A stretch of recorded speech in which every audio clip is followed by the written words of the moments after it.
Hey everyone, welcome to another video by Optionables. My name is Saket, and today in this video we are going to look at what happened to the markets on Friday and what is the outlook for next week.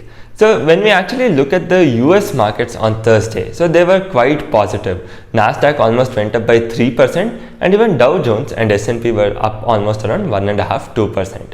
Everything in US is trading green, so obviously that positive sentiment will be carried forward to Asia also, and as expected even Asia opened higher. And if Asia is opening higher, obviously even Nifty will open higher, and again as expected Nifty also gapped up around 150 to 160 points and Bank Nifty gap up around 250 to 300 points. So now the sentiments were quite positive from the last week, and yesterday also we saw a gap up which was again pretty positive. While they gapped up, they came closer to their resistance point of 16,800 and 36,000. And from this point, we slowly started to see selling come in. The thing about yesterday's selling is it was not intense. So it didn't fall 100 points or 50 points just in matter of 5 or 10 minutes. But what actually ended up happening is there was a gradual fall throughout the day. So the fall started around 10 o'clock when Nifty started just giving up 5 points, 10 points every 15 minutes. And by end of the day, Nifty actually came to negative 50 points from positive 150 points. So the thing is, it was mainly the banking sector which actually led the fall. And because of Reliance, mainly because of Reliance and IT companies, so Nifty was able to actually sustain. Otherwise, quite easily, even Nifty would have fallen much more than 50 points. When we actually look at the banking sector, the selling was much worse there. So Bank Nifty opened around 200 and odd points higher and it ended close to 300 points lower. So there was almost around 600 to 700 points intraday swing movement. Price action wise, it was pretty worse because it opened at the highest point and almost closed at the lowest point, and that too this happened during the resistance level. So we were coming in closer towards the resistance level and we saw a fall. So the thing is, when we actually look at the data, FIIs ended up selling over 3,000 crores and DII purchased around 2,000 and odd crores. Obviously, we know why the markets fell because of the FII selling, but the thing is, it was more or less gradual. It was not sudden selling, and that's the reason we didn't even witness a lot of volatility, because usually we know that whenever there is huge amount of buying or selling happening from the institutions, there will be huge volatility in the market. But since it was more or less gradual, we never saw any volatility. So the market slowly started to come down. So that will bring us on to the next section of market outlook, what we can expect from the market in the coming week. But before that, I would also want to tell you a story about the fat finger trade which happened on Thursday. So there is this broker known as Vardhaman Global Sharecom Private Limited. So one of the client there had positions in put option, that is Nifty put option, and he wanted to square off this put option and short 16,500 call option. So this was his idea, square off the put option and short 16,500 call option.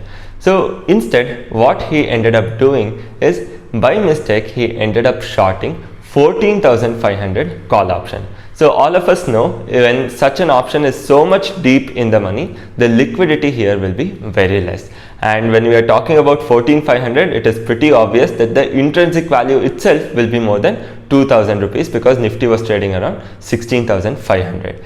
And especially for an option which is so much deep in the money, trading over 2,000 rupees, there will be no liquidity at all. So even if we want to clear more than 1,000 quantity, we will definitely face a lot of slippages. But in this case, he didn't have 1,000 or 10,000 quantity, he had close to 12 lakh quantity. So he didn't have 12 lakh quantity, he ended up shorting close to 12 lakh quantity. So now you can imagine what would have happened. It is harder to even sell 1,000 quantity, but he's trying to sell close to 12 lakh quantity.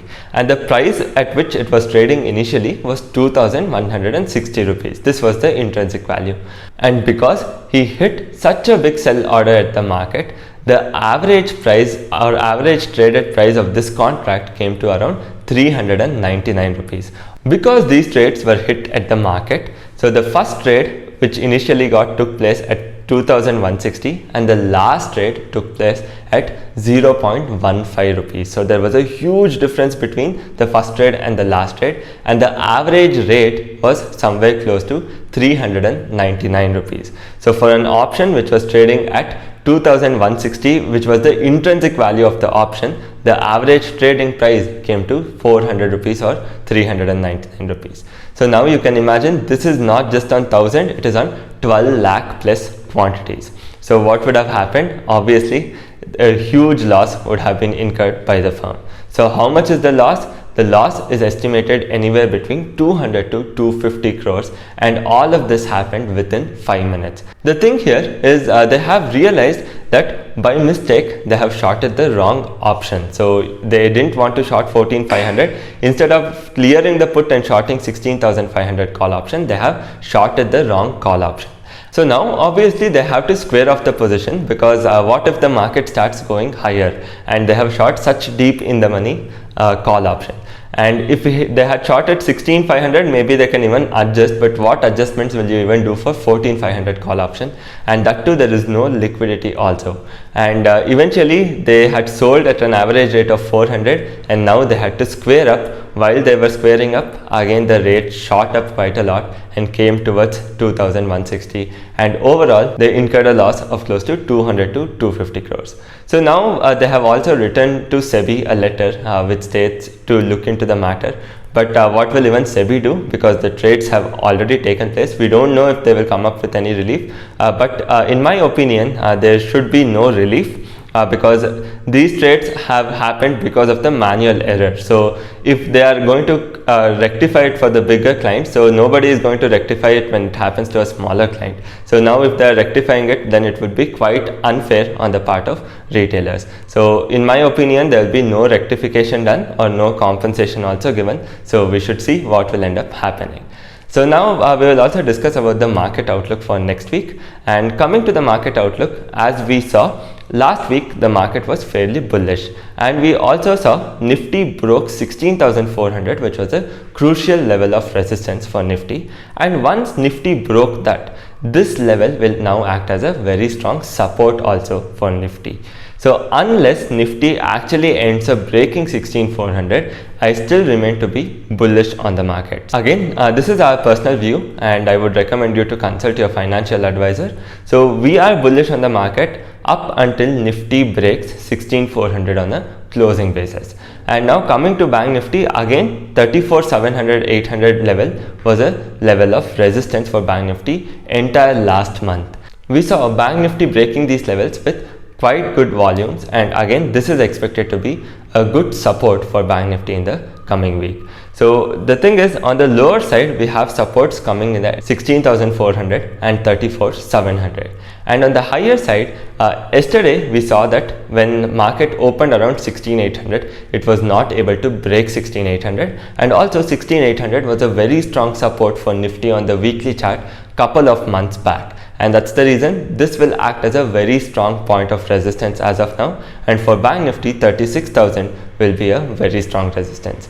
And if these two levels are taken out, then we can expect some further bullish momentum in Nifty. Until then, that is till it breaks either 16,400 or 16,800, we can expect some kind of consolidation to happen in Nifty. So these are the two ranges which we are keenly looking for, and any movement either above or below this range will give us a good directional opportunity. So we can either start shorting put options or call options accordingly. Anyways, we'll be giving you the trade update. So if something ends up happening, we'll definitely give you an update as to what trades we took and why we ended up taking the trades. So as of now, we are short on some Bank Nifty put options, and I had told this earlier as well. So we'll still continue to hold this unless Bank Nifty breaks 34,700.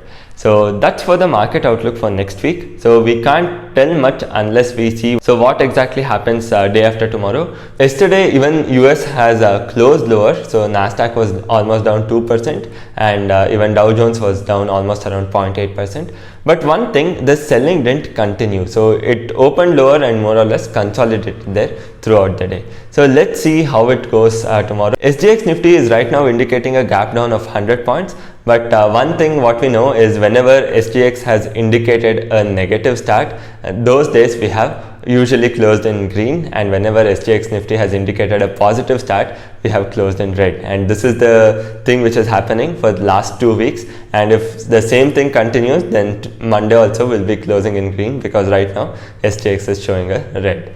So let's see how it goes. So coming to the trade update, Friday we didn't even take any trade. So to be honest, we didn't even open the trading terminal because we had the positional trade where we had shorted some puts, and so Monday we will see if any adjustment is required for the same. Otherwise, if Bank Nifty is holding 34,700, then we will let it as it is. So because still close to around 6 to 7 lakh of premium is still left in those puts, and if Bank Nifty consolidates or even moves higher, so we will be able to collect all of it. So with this, we also come to the end of this video. If you have liked this, then please do hit the like button, share this video and subscribe to Optionables. Thank you so much for joining.